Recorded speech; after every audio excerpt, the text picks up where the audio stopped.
भगवत गीता के अध्याय 4 श्लोक 7 में लिखा है, यदा यदा हि धर्मस्य ग्लानिर्भवति भारत अभ्युत्थानम् अधर्मस्य तदात्मानं सृजाम्यहम् परित्राणाय साधूनां विनाशाय च दुष्कृतां धर्म संस्थापनार्थाय संभवामि युगे युगे।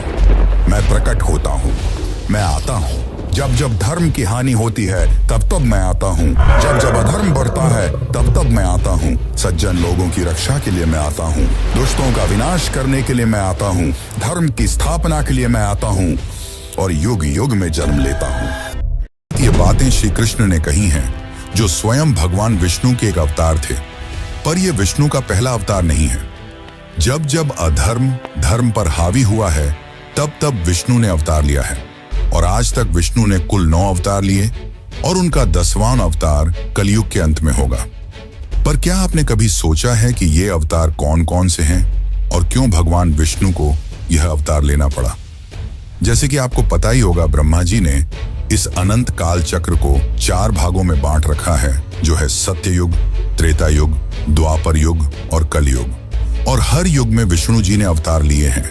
सत्य युग में 4 अवतार, त्रेता युग में 3 अवतार, द्वापर युग में 1 अवतार और कलयुग में 2 अवतार।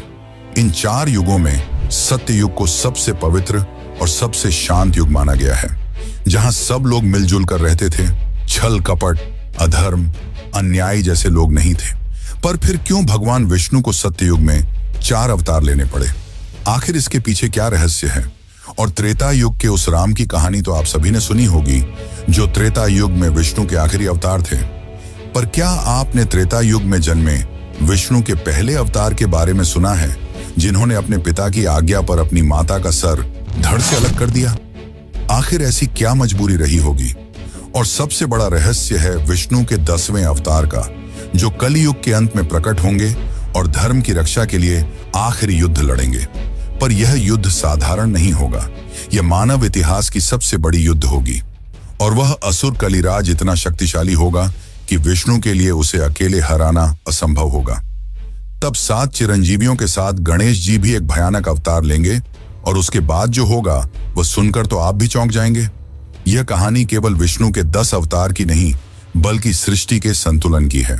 तो चलिए आज हम आपको विष्णु के 10 अवतार के दर्शन कराते हैं और उनके बारे में ऐसे बताएंगे जैसे आज तक आपको किसी ने नहीं बताया होगा। लेकिन उससे पहले अगर आपको वीडियो अच्छी लगे तो इसे लाइक करके कमेंट श्री हरि विष्णु जरूर लिखें।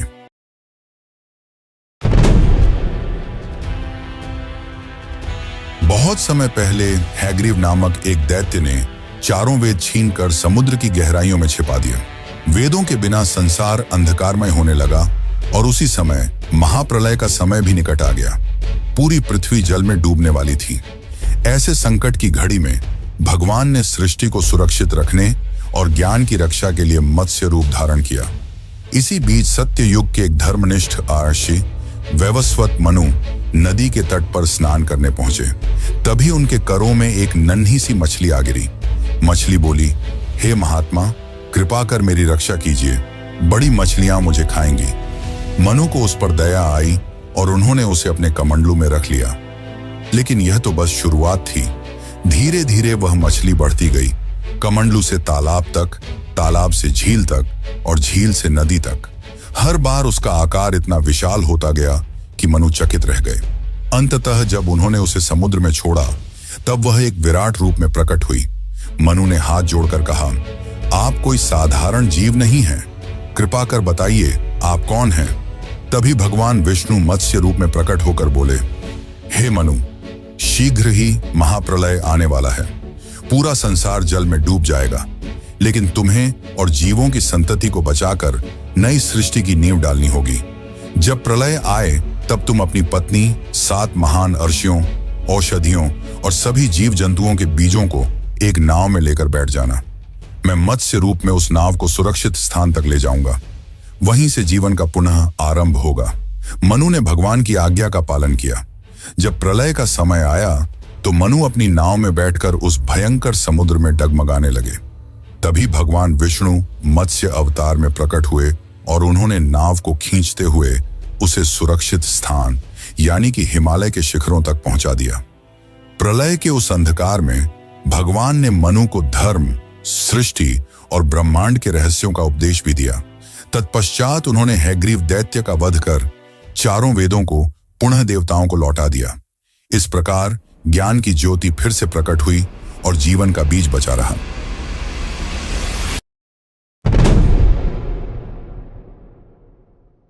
एक समय की बात है, ऋषि दुर्वासा ने देवराज इंद्र को एक माला भेंट की, जिसे इंद्र ने अपने हाथी ऐरावत के गले में डाल दिया।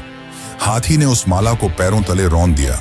यह देखकर दुर्वासा अत्यंत क्रोधित हो उठे और उन्होंने देवताओं को श्राप दिया कि उनकी समस्त शक्तियां क्षीण हो जाएंगी। श्राप के प्रभाव से देवता निर्बल हो गए। उधर दानवों ने इस अवसर का लाभ उठाकर उन पर आक्रमण कर दिया। देवता हारने लगे और घबराकर भगवान विष्णु की शरण में पहुंचे। देवताओं ने निवेदन किया, हे प्रभु, यदि आप ही हमारी रक्षा नहीं करेंगे तो अधर्म की विजय निश्चित है। भगवान मुस्कुराए और बोले, शक्ति पुनः प्राप्त करने का एक ही मार्ग है, समुद्र मंथन। क्षीर सागर का मंथन करने पर अमृत प्रकट होगा। वही अमृत तुम्हें अमृतत्व और बल प्रदान करेगा। परंतु इतना विशाल कार्य तुम अकेले नहीं कर सकते, तुम्हें दानवों को भी साथ लेना होगा। उनके बिना यह संभव नहीं है।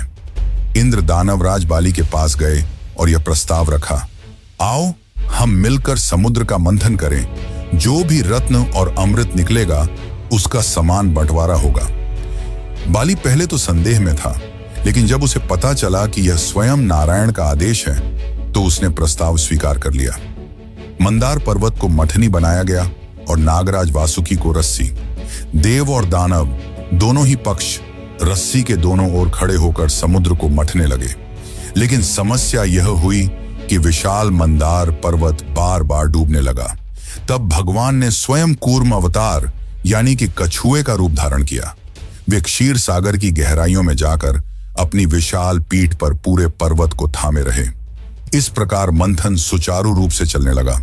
जैसे जैसे समुद्र मंथन होता गया, एक एक करके अद्भुत रत्न और दिव्य वस्तुएं प्रकट होने लगी।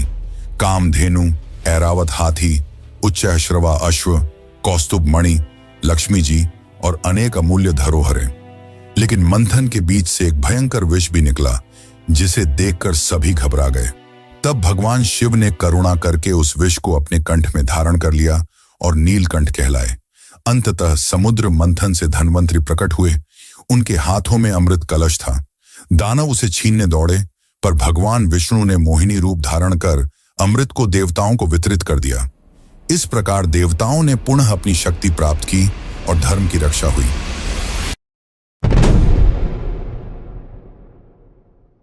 सृष्टि के आरंभिक युगों में दो असुर भाई उत्पन्न हुए, हिरण्याक्ष और हिरण्यकश्यप। दोनों ही दैत्य अत्यंत पराक्रमी और अहंकारी थे। उनकी शक्ति दिन प्रतिदिन बढ़ने लगी। धीरे धीरे उनका आतंक तीनों लोकों में फैल गया। देवता भी उनसे भयभीत हो गए और अधर्म चारों ओर हावी होने लगा। इनमें से हिरण्याक्ष विशेष रूप से गर्व और बल का प्रतीक था। अपनी शक्ति दिखाने के लिए उसने एक अद्भुत कृत्य किया। उसने स्वयं पृथ्वी का अपहरण कर लिया। उसने पृथ्वी को अपने बल से ले जाकर समुद्र की गहराइयों में छिपा दिया, जिससे जीव जंतु, मनुष्य और देवता सब चिंतित हो उठे। पृथ्वी माता ने करुणा भरी पुकार लगाई, हे नारायण, मेरी रक्षा कीजिए। उनकी पुकार सुनकर भगवान विष्णु ने एक अद्भुत रूप धारण किया। वराह अर्थात दिव्य जंगली सुअर।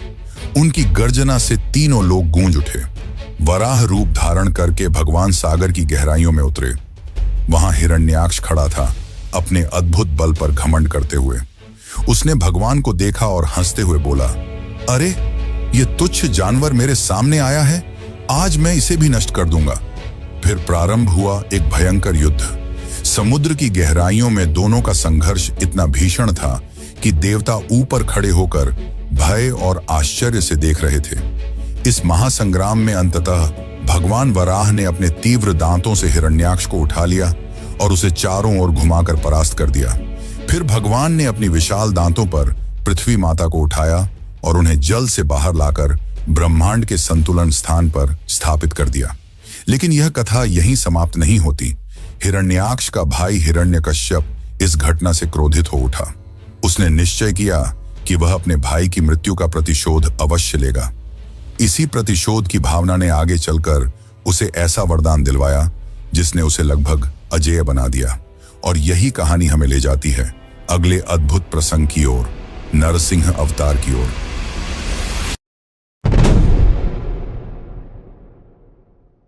हिरण्याक्ष के वध के बाद उसका भाई हिरण्यकश्यप प्रतिशोध की आग में जलने लगा। उसने ठान लिया कि वह अपने भाई की मृत्यु का बदला लेगा। इसके लिए उसने कठोर तपस्या की और स्वयं ब्रह्मा जी को प्रसन्न किया। जब ब्रह्मा जी उसके सामने प्रकट हुए तो हिरण्यकश्यप ने उनसे ऐसा वरदान मांगा जिससे उसकी मृत्यु लगभग असंभव हो जाए। उसने कहा, मुझे न तो मनुष्य मार सके, न पशु, न दिन में मरूं, न रात में, न आकाश में, न धरती पर, न घर के भीतर, न बाहर, न अस्त्र से, न शस्त्र से। ब्रह्मा जी ने उसकी कठिन तपस्या से प्रसन्न होकर यह वरदान दे दिया। वरदान पाकर हिरण्यकश्यप का अभिमान चरम पर पहुंच गया। वह स्वयं को अमर समझने लगा। उसने घोषणा कर दी, अब सृष्टि में भगवान का कोई अस्तित्व नहीं है, केवल मैं ही सर्वोच्च हूं, सबको मेरी पूजा करनी होगी। लेकिन हिरण्यकश्यप का अपना ही पुत्र प्रहलाद उसके विरुद्ध खड़ा हो गया। प्रहलाद बचपन से ही भगवान विष्णु का अनन्य भक्त था। वह दिन रात ओम नमो नारायणाय का जप करता। पिता लाख रोकता धमकाता, यहां तक कि दंड देता, पर प्रहलाद कभी विचलित नहीं हुआ। हिरण्यकश्यप ने उसे मारने के कई प्रयास किए। कभी विष पिलाया गया, कभी पहाड़ से गिराया गया, कभी हाथियों से कुचलवाने की कोशिश हुई, लेकिन हर बार भगवान विष्णु ने अपने भक्त की रक्षा की।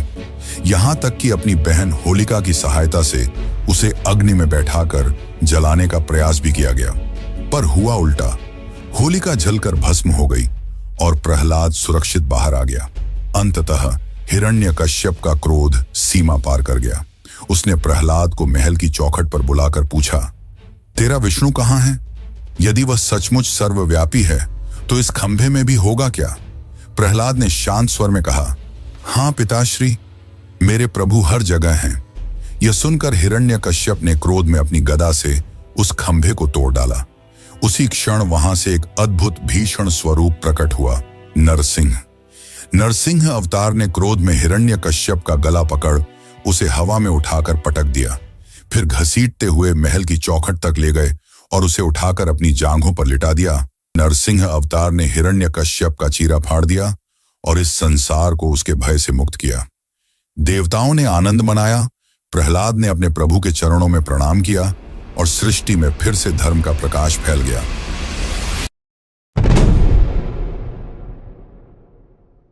हिरण्यकश्यप के वध के बाद उसका पुत्र प्रहलाद भगवान विष्णु का महान भक्त बन गया। प्रहलाद की भक्ति की गाथा तीनों लोकों में प्रसिद्ध हुई। समय बीता और उसके वंश में जन्म हुआ राजा बलि का, जो प्रहलाद का पोता था। बलि बचपन से ही साहसी और उदार थे। उन्होंने कठोर तपस्या की और देवताओं से भी अधिक शक्ति प्राप्त की। गुरु शुक्राचार्य के मार्गदर्शन में उन्होंने असुरों का नेतृत्व किया और एक एक कर देवताओं को पराजित कर दिया। स्वर्ग लोक तक पर कब्जा कर लिया गया। देवता असहाय हो उठे और भगवान विष्णु के पास पहुंचे। भगवान ने देखा कि बलि अत्यंत बलशाली है, परंतु एक गुण उसमें विशेष रूप से प्रबल था, उसकी दानवीरता। वह किसी भी याचक को खाली हाथ नहीं लौटाता था। इसीलिए उन्होंने वामन अवतार धारण किया, एक छोटे से ब्राह्मण बालक का रूप। सिर पर जटाजूट, हाथ में कमंडल, शरीर पर चमकता तेज और वाणी में विनम्रता। एक दिन राजा बलि विशाल यज्ञ कर रहे थे, तभी वहां यह नन्हा ब्राह्मण पहुंचा। बलि ने उनका आदर सत्कार किया और बोला, ब्रह्मचारी, बताइए आपको क्या चाहिए, मैं आपको अवश्य दान दूंगा। वामन मुस्कुराए और बोले, राजन, मुझे केवल 3 पग भूमि चाहिए, जहां मैं शांति से बैठकर तप कर सकूं। सभी सभा चकित रह गई। इतना महान दानवीर राजा और इतना छोटा सा दान। बलि ने हंसते हुए कहा, मुझे लगा था कि तुम स्वर्ण, गायों या कोई राज्य मांगोगे, लेकिन तुमने तो केवल 3 पग भूमि मांगी। इसे मैं अवश्य दूंगा। जैसे ही बलि ने संकल्प लिया, वही छोटा ब्राह्मण अचानक विराट हो उठा। उसका शरीर आकाश छू गया, सिर से ब्रह्मांड तक उसका प्रकाश फैल गया। ये थे स्वयं वामन विष्णु का त्रिविक्रम रूप। भगवान ने पहला पग बढ़ाया, पूरी पृथ्वी नाप ली। दूसरा पग बढ़ाया, पूरा आकाश माप लिया। अब तीसरे पग के लिए स्थान नहीं बचा। भगवान ने बलि की ओर देखा। बलि ने मुस्कुराकर अपना सिर झुका दिया और कहा, प्रभु, तीसरा पग आप मेरे मस्तक पर रख दीजिए। भगवान ने ऐसा ही किया और बलि को पाताल लोक भेज दिया। परंतु उनकी दानवीरता और सत्यनिष्ठा से प्रसन्न होकर विष्णु ने उन्हें आशीर्वाद दिया, राजन, तुम पाताल लोक में भी राजा बनोगे और मैं स्वयं तुम्हारे द्वार पर सदैव पहरा दूंगा। यही कारण है कि आज भी लोग मानते हैं कि राजा बलि के द्वार पर स्वयं विष्णु वामन रूप में द्वारपाल बने खड़े हैं।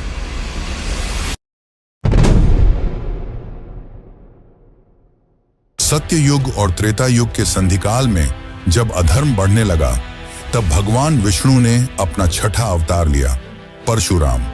उनका जन्म ऋषि जमदग्नि और माता रेणुका के घर हुआ। बचपन में ही उन्होंने शस्त्रों और शास्त्रों की गहन शिक्षा प्राप्त की।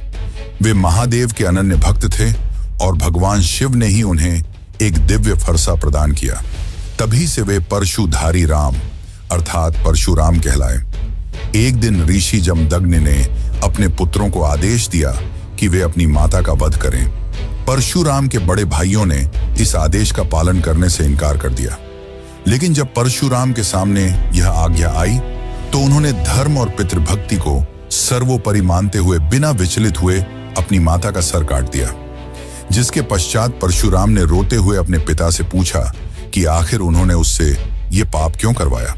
तब ऋषि जमदग्नि ने कहा कि एक दिन माता रेणुका नदी में स्नान करने गईं। वहां उन्होंने गंधर्वों को जलक्रीड़ा करते देखा और क्षण भर के लिए उनके मन में अस्थिरता आ गई। जब वे आश्रम लौटी तो महर्षि जमदग्नि ने अपनी योग दृष्टि से यह जान लिया। परंतु महर्षि जमदग्नि परशुराम की आज्ञा पालन भावना से प्रसन्न हुए और उन्हें वरदान दिया। परशुराम ने उसी क्षण अपनी माता के पुनर्जीवन की प्रार्थना की और रेणुका पुनः जीवित हो उठी। यह प्रसंग परशुराम के कठोर धर्म पालन और अदम्य भक्ति का प्रतीक है। समय बीता। एक दिन हयवंशी राजा सहस्त्रार्जुन जमदग्नि के आश्रम आया। वहां उसने कामधेनु नामक दिव्य गाय देखी, जिसके द्वारा ऋषि सब अतिथियों का सत्कार कर सकते थे। लालच में आकर सहस्त्रार्जुन ने बलपूर्वक कामधेनु को छीन लिया। जब परशुराम को इसका समाचार मिला तो उन्होंने अकेले ही राजा और उसकी विशाल सेना का सामना किया। उन्होंने सहस्त्रार्जुन का वध किया और कामधेनु को वापस ले आए। सहस्त्रार्जुन के पुत्रों ने प्रतिशोध स्वरूप ऋषि जमदग्नि का वध कर दिया। यह समाचार पाकर परशुराम क्रोध से जल उठे। उन्होंने प्रतिज्ञा ली, मैं इस पृथ्वी से क्षत्रियों का विनाश कर दूंगा। इसके बाद परशुराम ने अकेले ही 22 बार पूरी पृथ्वी से क्षत्रियों का संहार किया। उन्होंने क्षत्रिय वंश को लगभग समाप्त कर दिया। इतना भयंकर प्रतिशोध इतिहास में दूसरा नहीं मिलता। अपने व्रत को पूर्ण करने के बाद परशुराम ने अश्वमेध यज्ञ कर संपूर्ण पृथ्वी महर्षि कश्यप को दान कर दी। फिर वे अपने शस्त्र इंद्र को सौंपकर महेंद्र पर्वत पर तपस्या में लीन हो गए। लेकिन परशुराम की गाथा यहीं समाप्त नहीं होती। उन्हें देवताओं ने चिरंजीवी का वरदान दिया। आज भी वे जीवित माने जाते हैं और कहा जाता है कि वे कल की अवतार के समय प्रकट होकर उन्हें दिव्य शस्त्र प्रदान करेंगे और धर्म स्थापना में सहायक बनेंगे।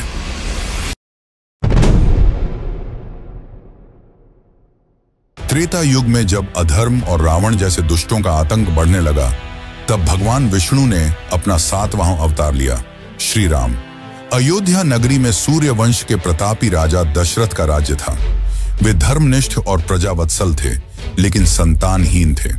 संतान प्राप्ति के लिए उन्होंने महर्षि श्रृंगी के मार्गदर्शन में पुत्रेष्ठ यज्ञ किया।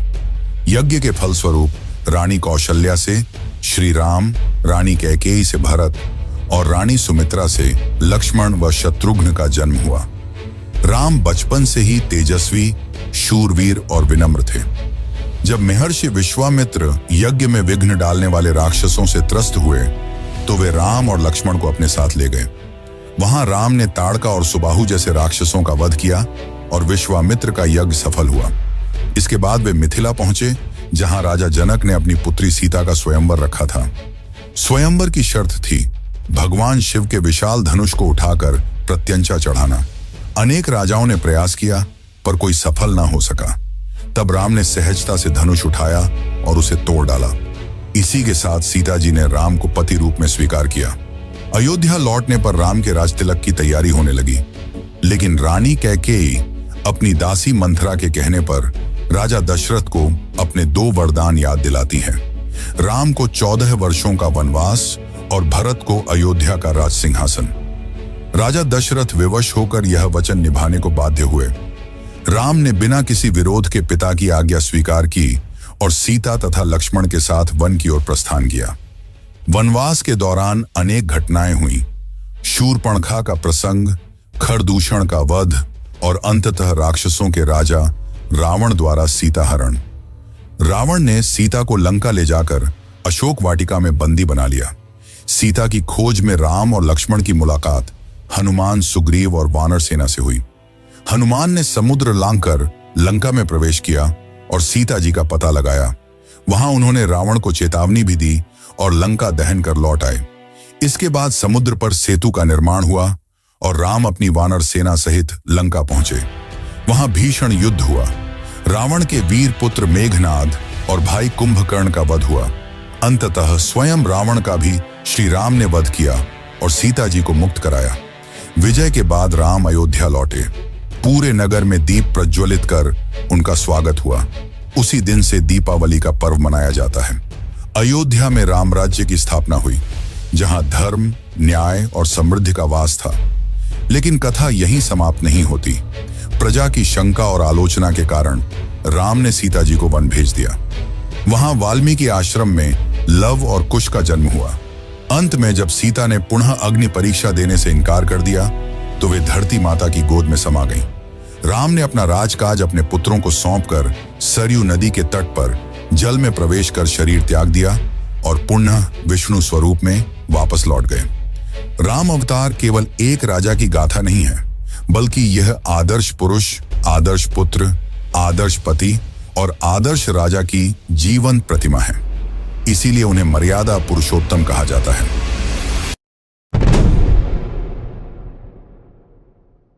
द्वापर युग में जब अधर्म का बोलबाला बढ़ने लगा और आतंक चरम पर था, तब भगवान विष्णु ने अपना 8वां अवतार लिया, श्री कृष्ण। मथुरा नगरी का राजा था अत्याचारी कंस। एक दिन जब कंस अपनी बहन देवकी का विवाह वसुदेव से करा रहा था, तभी आकाशवाणी हुई, कंस, तुम्हारा संहार देवकी का 8वां पुत्र करेगा। यह सुनते ही कंस क्रोधित हो उठा और देवकी वसुदेव को कारागार में बंद कर दिया। देवकी की हर संतान का जन्म होते ही कंस उसे मार डालता। इस तरह 7 शिशुओं की हत्या कर दी गई। अंततः जब 8वां पुत्र जन्मा, वही थे स्वयं नारायण श्री कृष्ण। उनका जन्म भाद्रपद मास की कृष्ण अष्टमी की आधी रात को हुआ। कारागार में चमत्कार हुआ। सैनिक सो गए, पहरेदार बेहोश हो गए और कारागार के द्वार खुल गए। वसुदेव ने शिशु कृष्ण को टोकरी में रखकर यमुना नदी पार की। मार्ग में शेषनाग अपनी फन फैलाकर शिशु की रक्षा करते रहे। वसुदेव ने बालक को गोकुल पहुंचाया और नंद बाबा यशोदा की गोद में सौंप दिया। इस प्रकार कृष्ण का पालन पोषण गोकुल में हुआ। कृष्ण बचपन से ही नटखट और मनमोहक थे। वे माखन चुराते, गोपियों की मटकी फोड़ते और अपनी बांसुरी की धुन से सबका मन मोह लेते। उनकी बाल लीलाएं आज भी लोक गीतों और कथाओं में गाई जाती हैं। उन्होंने अनेक असुरों का वध भी किया, पूतना, शकटासुर, तृणावर्त, बकासुर, अघासुर आदि। जब यमुना में कालिया नाग ने आतंक मचाया, तब कृष्ण ने उसके फनों पर नृत्य कर उसे वश में किया और यमुना को विषमुक्त कराया। बरसाने की राधा उनकी प्राणप्रिया थी। राधा और कृष्ण का प्रेम केवल सांसारिक नहीं, बल्कि आत्मा और परमात्मा के मिलन का प्रतीक है। वृंदावन की रास लीला में कृष्ण की बांसुरी की धुन सुनकर गोपियां आत्म विभोर हो जाती थीं। कृष्ण बड़े हुए और मथुरा लौटकर कंस का वध किया। इस प्रकार देवकी वसुदेव को मुक्त कराया और मथुरा की प्रजा को आतंक से बचाया। इसके बाद कृष्ण ने द्वारका नगरी बसाई और यदुवंश का विस्तार किया। द्वापर युग का सबसे बड़ा प्रसंग था महाभारत। इसमें कृष्ण ने पांडवों का साथ दिया और अर्जुन के सारथी बने। युद्ध भूमि में जब अर्जुन धर्म संकट में पड़े, तब कृष्ण ने उन्हें गीता का उपदेश दिया। जीवन, धर्म, आत्मा और कर्तव्य का वह ज्ञान जो आज भी मानवता के लिए मार्गदर्शक है। महाभारत युद्ध में पांडवों की विजय हुई और अधर्म पर धर्म की स्थापना हुई। युद्ध के बाद धीरे धीरे यदुवंश में भी कलह बढ़ने लगा। गांधारी के श्राप के कारण यदुवंश नष्ट हुआ। अंततः कृष्ण वन में पीपल के वृक्ष के नीचे विश्राम कर रहे थे तभी एक शिकारी ने उन्हें हिरण समझकर उनके पैर में बाण मार दिया। कृष्ण मुस्कुराए और उसे अभयदान दिया। यही उनका अंत था और इसी के साथ द्वापर युग समाप्त होकर कलयुग का आरंभ हुआ।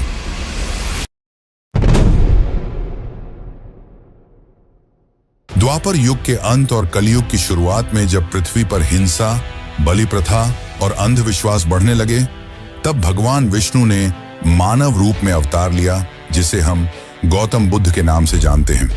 यह अवतार इसीलिए विशेष था क्योंकि इसमें ईश्वर ने युद्ध या शस्त्र का सहारा नहीं लिया, बल्कि ज्ञान और करुणा से मानवता को मार्ग दिखाया। ईसा से लगभग 500 साल पहले कपिलवस्तु में शाक्य वंश के राजा शुद्धोधन और रानी महामाया के घर एक पुत्र का जन्म हुआ। जन्म के 7वें दिन ही माता का निधन हो गया और बालक का पालन पोषण उनकी मौसी प्रजापति गौतमी ने किया। उसका नाम सिद्धार्थ रखा गया। सिद्धार्थ बचपन से ही करुणामय और संवेदनशील थे।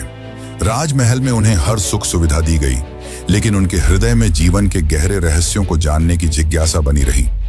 एक दिन जब सिद्धार्थ नगर भ्रमण को निकले तो उन्होंने ऐसे दृश्य देखे जिन्होंने उनके जीवन की दिशा ही बदल दी। उन्होंने एक वृद्ध, एक रोगी और एक शव देखा। यह देखकर उनके मन में जीवन की नश्वरता और दुख का बोध हुआ। फिर उन्होंने एक सन्यासी को देखा जो त्याग और शांति के मार्ग पर था। उसी क्षण उन्होंने समझ लिया कि जीवन का सत्य भोग विलास में नहीं, बल्कि त्याग और साधना में छिपा है। उनका हृदय विचलित हो उठा। उन्होंने निर्णय लिया कि वे इस संसार के मोह माया से ऊपर उठकर सत्य की खोज करेंगे। मात्र 29 वर्ष की आयु में उन्होंने राजमहल, पत्नी यशोधरा और पुत्र राहुल को छोड़ दिया और सन्यास मार्ग पर निकल पड़े। वर्षों तक उन्होंने कठोर तपस्या की, अनेक गुरुओं से शिक्षा ली, लेकिन उन्हें शांति नहीं मिली। अंततः वे बोधगया पहुंचे और वहां एक पीपल के वृक्ष के नीचे ध्यानस्थ हो गए। कई दिनों तक गहन साधना के बाद वैशाख पूर्णिमा की रात को उन्हें ज्ञान की प्राप्ति हुई। उसी क्षण सिद्धार्थ बुद्ध बन गए, अर्थात वह जिसने सत्य को जान लिया।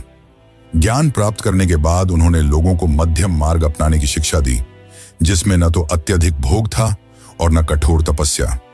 उन्होंने 4 आर्य सत्यों और अष्टांगिक मार्ग का उपदेश दिया और करुणा तथा अहिंसा को जीवन का आधार बताया। बुद्ध ने पहला उपदेश सारनाथ में दिया, जिसे धर्म चक्र प्रवर्तन कहा गया। उनके उपदेशों ने लाखों लोगों का मार्गदर्शन किया और बौद्ध धर्म का जन्म हुआ। अंततः 80 वर्ष की आयु में कुशीनगर में उन्होंने महापरिनिर्वाण प्राप्त किया।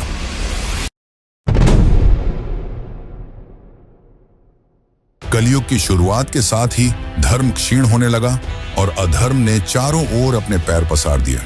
समय के साथ झूठ, लोभ, पाप और हिंसा जीवन का हिस्सा बनते गए। शास्त्रों में वर्णन है कि कलयुग के अंतिम चरण में स्थिति इतनी भयानक हो जाएगी कि मनुष्य की आयु बहुत छोटी रह जाएगी। रिश्तों में प्रेम नहीं बचेगा। धर्म केवल नाम मात्र का रह जाएगा और अधर्म ही शासन करेगा। ऐसे समय में जब पृथ्वी अत्याचार से कराह रही होगी, जब निर्दोषों की पुकार आकाश तक पहुंच जाएगी और जब अधर्म का भार असहनीय हो जाएगा, तब स्वयं भगवान विष्णु अपने अंतिम अवतार के रूप में प्रकट होंगे। ये होगा कल की अवतार। पुराणों में वर्णन है कि उत्तर प्रदेश के संभल नामक स्थान पर विष्णु यश नामक एक ब्राह्मण के घर एक पुत्र का जन्म होगा। वही पुत्र आगे चलकर कल की कहलाएगा। कल की घोड़े की तरह तीव्रगामी होंगे और उनके पास देवदत्त नाम का एक सफेद अश्व होगा। उनके हाथों में एक दिव्य चमचमाती तलवार होगी, जिसकी तेज से अधर्म कांप उठेगा। कल्कि का उद्देश्य होगा अधर्म और अत्याचार का अंत करना। वे दुष्टों, पापियों और कलयुग के अत्याचारी शासकों का विनाश करेंगे और एक नए युग की स्थापना करेंगे। शास्त्र कहते हैं कि कल्कि ही इस कलयुग का अंत कर फिर से सत्य युग का आरंभ करेंगे। लेकिन कल्कि की कथा यहीं समाप्त नहीं होती। मान्यता है कि जब वे प्रकट होंगे तो उनके साथ वे अमर योद्धा भी खड़े होंगे, जिन्हें हम चिरंजीवी कहते हैं, जैसे परशुराम, हनुमान, अश्वत्थामा और अन्य।